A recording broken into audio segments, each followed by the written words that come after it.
Hello, this is Essie, the Rich Woman. Today is Tuesday. It's like 5:20 p.m. I just witnessed a little boy get hit by a car today. He he was riding an e-bike, and the two young guys that were driving the car was making a right turn, and so they were looking to their left, and they never looked back to the right to make sure nobody was in front of them. And right when that boy was riding his bike in front of them, that's when they went and they hit him.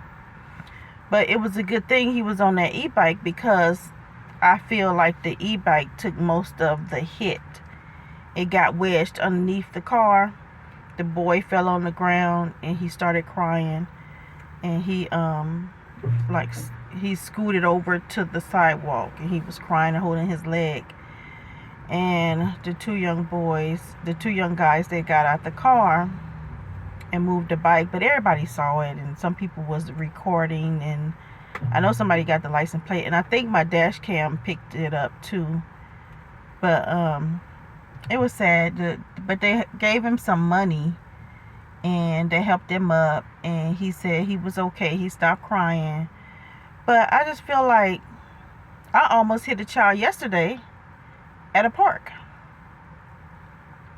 The mother, actually it was the mother and the father, they had already went to the car. So I saw the mother cross in front of me, and she went to the car, and there was a big white SUV parked on the right. So as I was coming, and I wasn't going fast because I was in a park, there was a lot of cars, kids, so I wasn't going fast. So I was coming down the aisleway, and then the little boy just finna run right out, not look, and I couldn't see him coming because it was a big SUV there. I slammed on brakes, and then the little boy stopped. I was so angry.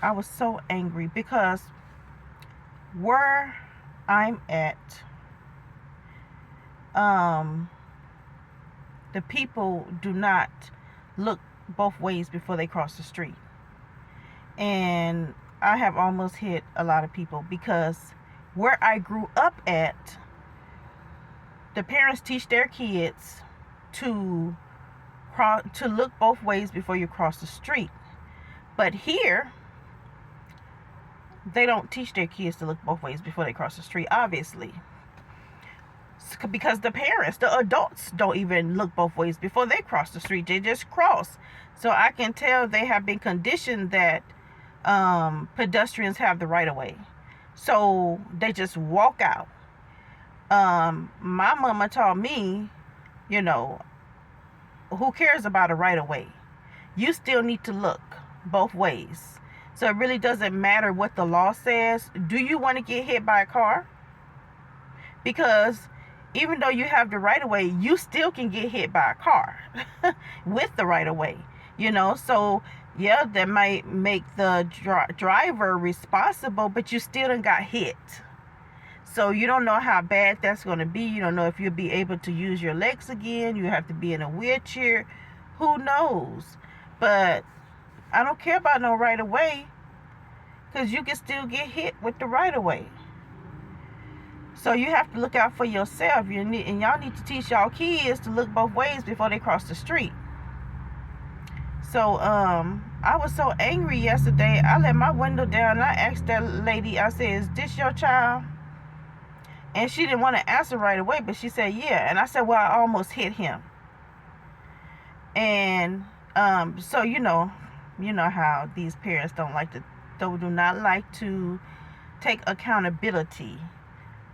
So they tried to blame it on me. Well, she said, "Well, he was right behind me." I said, "No, he's not right behind you, because you're over here and he's over here. So he's not right behind you." And then they said, "Well, he stopped." I said, "He stopped because I slammed on the brakes, and then he stopped." And then the father gonna say, "Well, slow down." I said, "I was driving slow." I said, "Don't make excuses for your bad parenting." And when I said that, that's when they were so offended. And the mother called me the B word, and I told them to go to hell. I just told them both to go to hell. Because I'm like, thank you.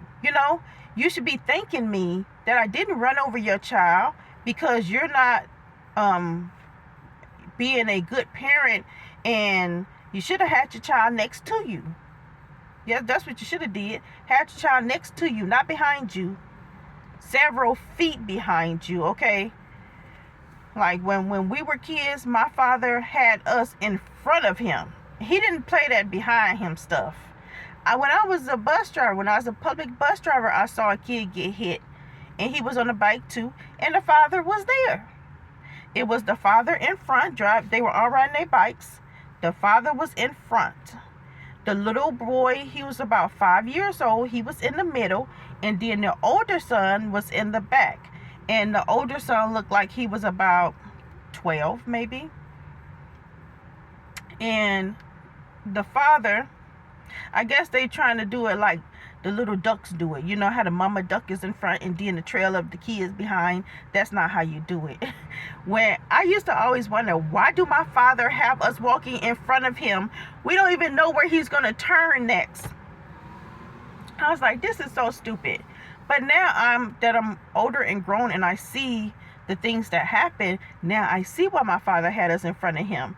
So we'll be walking in front of him, and then he'll make a turn, and then we'll have to hurry up and get in front of him. But now I see why he had us in front of him, so he can watch us. But yeah, so when I was a public bus driver, there would be like when the people get out the bus through the back door, what they would do is the mother would get off, and we could see the mother through the mirror, because there was a big mirror back there, and there was a mirror in the front, so we could see the mother through the mirror. So when the mother get off, we could see her get off, but we couldn't see the little child. So a lot of times little kids would get closed up in the back door of the bus. So one time I picked up this lady, and she was going on and on and on about this. The bus driver just closed up her son, closed the door on her son, and I told her, I said, when you get off the bus, put your child in front of you. I said, we cannot see the kids. We cannot see the little kids. So when you get off, we think that that's it. There's nobody else getting off. And so she understood, and when she got out my bus, when I was driving that day, she told her child to get in front of her, and he got out in front of her. But so yeah, it's like, okay, the one with the little boy, the 5-year-old that I saw, it was so sad, because I think his neck got broke. But the father was in front, 5-year-old in the middle, and then the 12-year-old was behind him. So the 12-year-old was talking to the 5-year-old. So the 5-year-old was looking back and riding his bike at the same time. And so what happened was, they were on like this little sidewalk, and then there was cars, because it was on a bridge, overpath.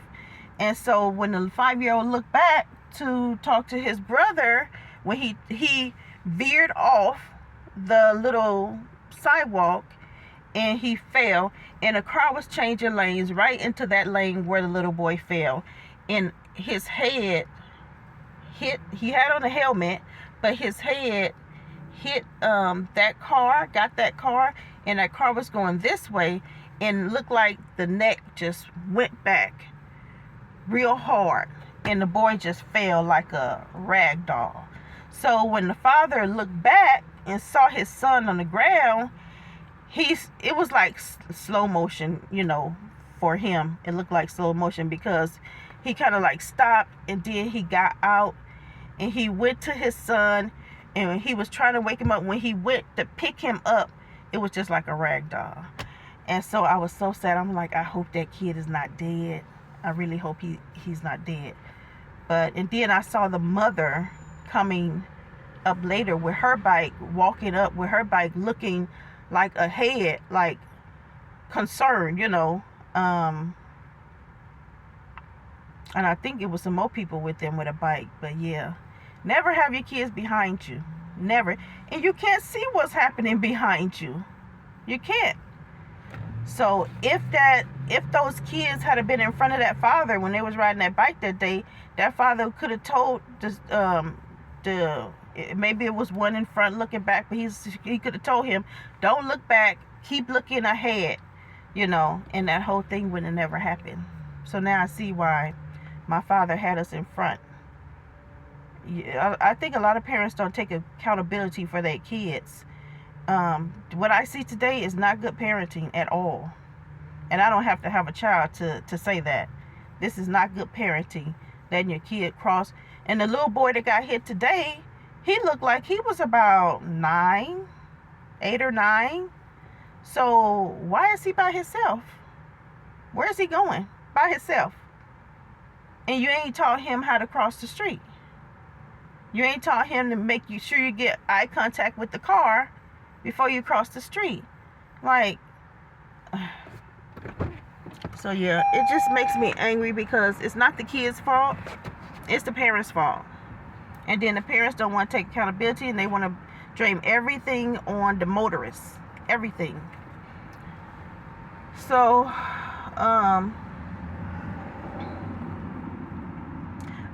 the video with the Charleston White dream.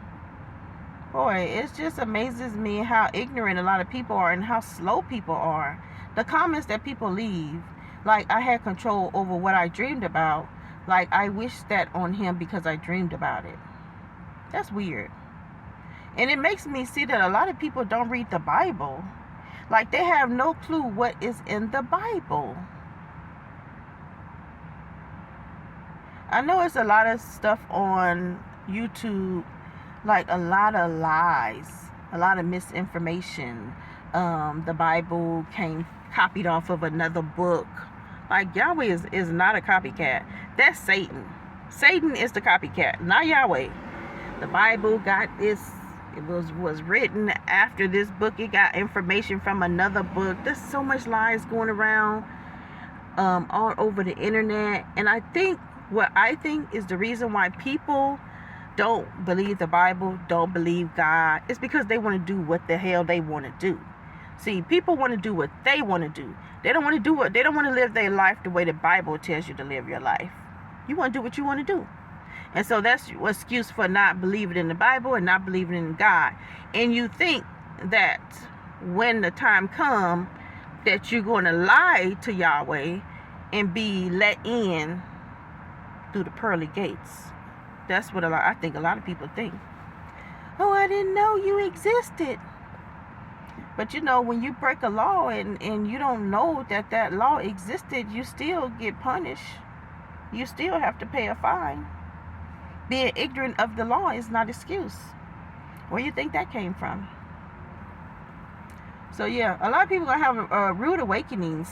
But I have learned in my 51 years of living that and making mistakes and doing things wrong and living like I want to live and seeing the consequences after living the way I want to live. If I had lived the way the Bible tells me to live, I would have saved myself from a lot of heartache, a lot of pain, a lot of stress, a lot of depression, a lot of bad stuff. If I had just lived the way the Bible tells me to live, I would have saved myself from a lot. I really have. I really would have. And I told Yahweh that. I told Yahweh that I hate that I did not live my life the way the Bible tells me to live my life. There's a scripture that says that you must be born again before you can enter into heaven. Before you can go into Yahweh's house. You must be born again. That's what Yahshua says in the Bible. Because he was talking about the disciples, and the little kids wanted to come up to Yahshua, and the disciples was trying to stop him from coming up to Yahshua. And Yahshua said, let the kids come, And so he was saying, if you don't become like one of these, talking about the little kids, that you cannot enter into heaven. That you have to become like a child. He said, you must be born again to enter into heaven. And so when I had that dream and I saw nothing but kids in heaven, all girls, There were no boys, all girls, and we were all, even myself, I saw myself, I was a girl in that dream. It was all girls, no women in heaven, all girls. We were children. And that's what it means when Yahshua said that heaven is filled with children. So when you think about that, right, and when I look more into that, right, children depend on their parents for everything, absolutely everything. And that's how I am now. I depend on Yahweh for everything. Like, I'm not the type of person where I say, oh, I work for this van, that's how I got this van, because I worked for it. Oh no, I don't think like that. I say Yahweh blessed me with this van. Yahweh makes it possible for me to get up every day in my right mind. He gives me, the ability to move my arms. He gives me the ability to see, to hear, to function in my right mind, to move, take one step. Yahweh give me the ability to do everything that I need to do to get out there and make money. And He the one blessed me with this van. He the one blessed me with everything that I have. He the one blessed me with my spiritual gifts. He the one feeds me every day. Yahweh do it all. He makes it possible for me to see, for me to hear, for me to talk, for me to taste. Yahweh makes it possible for everything. So when I go out, I be like, I pray to Yahweh, to bless me, to give me plenty of rides today, to bless me with money today. I pray to Yahweh for everything because I know it all comes from Him. But it's some people in this world, when they get something, a new car, a new house, whatever the case may be, they say, I worked for it. God didn't bless me with this. I worked for it. The question is, do you have your own spirit? And that's the question. No, you don't. You did not create yourself. You did not create spirit and put it inside yourself. So who you think the spirit is inside of you? The breath that you're breathing, who you think that came from? So it's crazy to think that I worked for this. This is mine. But God didn't bless me with this. I worked for this. He gave you the ability to function in your right mind, because a lot of people have lost their mind and they can't work. Some people are in mental institutions. Some people are homeless under bridges because they don't have the ability to work, because they're not in their right mind. So if you're in your right mind, that is a blessing from Yahweh. If you can walk, that's a blessing from Yahweh. If you can talk, that's a blessing from Him. And with all those qualities that He has blessed you with, and you go and you take those qualities and the spirit that is inside of you that belongs to Him, and you work a job, and then when you work that job and you acquire things, how dare you say, God didn't bless me with this, I worked for it? That's ignorance. That is truly ignorance. So, it was something else I want to say, but I got sidetracked, because that always pisses me off when I hear people say that God didn't bless me with this, I worked for this. Oh my God. But yeah, I wanted to say something else, and I can't remember what it was I wanted to say. Okay, I remember. I was talking about the kingdom of heaven is nothing but children. So like, if you're on earth and you call yourself grown here on earth, right? And you like you say, God didn't bless me with this, I worked for it. Or you do whatever you want. You don't follow the Bible. You don't do anything that the Heavenly Father tells you to do, because you grown. So you do what you want to do, and you live your life the way you want to live it, don't be surprised when you don't make it into heaven. Because in heaven, there's nothing but children. Right? So if you live in your life today, right now, like you grown, you don't need God for nothing. You don't obey Yahweh at all.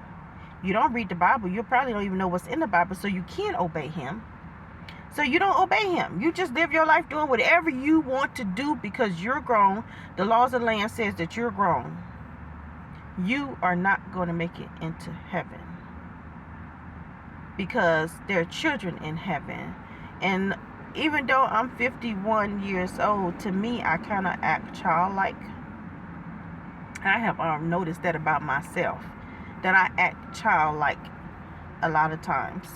And even with people that were in my Bible class, I had noticed that about them too.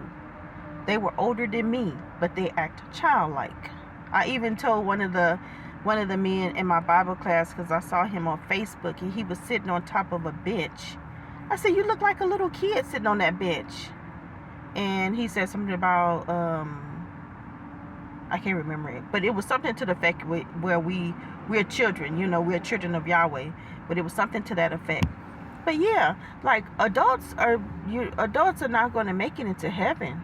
Yeah, you must be born again, and then it's a spiritual thing. But even though it's a spiritual thing, you're going to have these childlike ways about yourself when you're born again. And so I had noticed that about me. Like, I depend on everything. Everything I depend on is, I depend on it from Yahweh. You know what I'm saying? I don't have this, like, I'm independent. I used to say that about myself. I'm independent. But I don't say that about myself anymore. I don't say that I'm independent. No. I depend on Yahweh. That's what I depend on. So yeah. You have to become childlike. Yeah, I'll talk about that another time. It was something else I was going to say about all girls in heaven, but that have to be on that. When I do that live and I talk about that dream, then I talk about that. But yeah, so I've been getting like these weird comments from people because I told that dream about Charleston White. And I think a lot of people is slow. They seem to be slow. If I have a dream about this man, and that's what I saw in my dream, I have no control over my dreams, and I know that if you wish bad on someone, that will come to you. So I know about the Bible, and I know that you're supposed to wish good things for people. You're supposed to wish peace on people. You're supposed to bless people. And the Bible said when you pray good things for a person, even your enemy. You're not supposed to like try to curse them, pray bad prayers about them. You don't do that. I don't do that. So when I pray for people, it be good prayer for their benefit, I don't pray for Yahweh, punish this person and do that to that person no, I don't do that. I pray good things for the person. So because I know that if you wish, if you hope, if you praying bad for someone, you'll get that for yourself. So that's why I don't do that. So, but I don't have control over what I dream about someone. So when you attack me for the dreams that I pray, I said the dreams I pray. So when you attack me for the dreams that I have and I share on YouTube, and you say you against that dream, and you come after me saying that you're going to put voodoo on me, you're really going after Yahweh. That's who you're really going after, because he the one that gave me the dream. So I'm just speaking it because he gave it to me. So when you against the dream, you against Yahweh. When you tell me don't talk about this man again, that you from the deep south and that real voodoo, and don't you say nothing about him again, you're not threatening me, you're threatening Yahweh. And you don't want to do that. The last person that put voodoo on me, She's in the grave now. She's not here.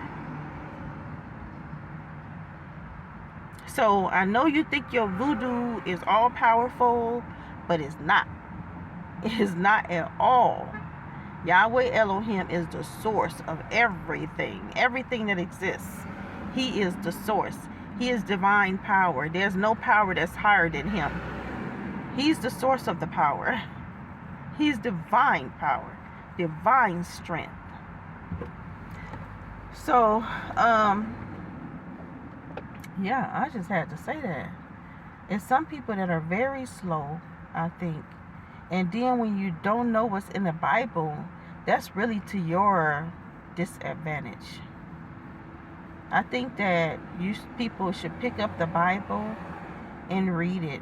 Even if you read it a chapter here and a chapter there, it's better to read it than know what's in it than not know what's in it at all.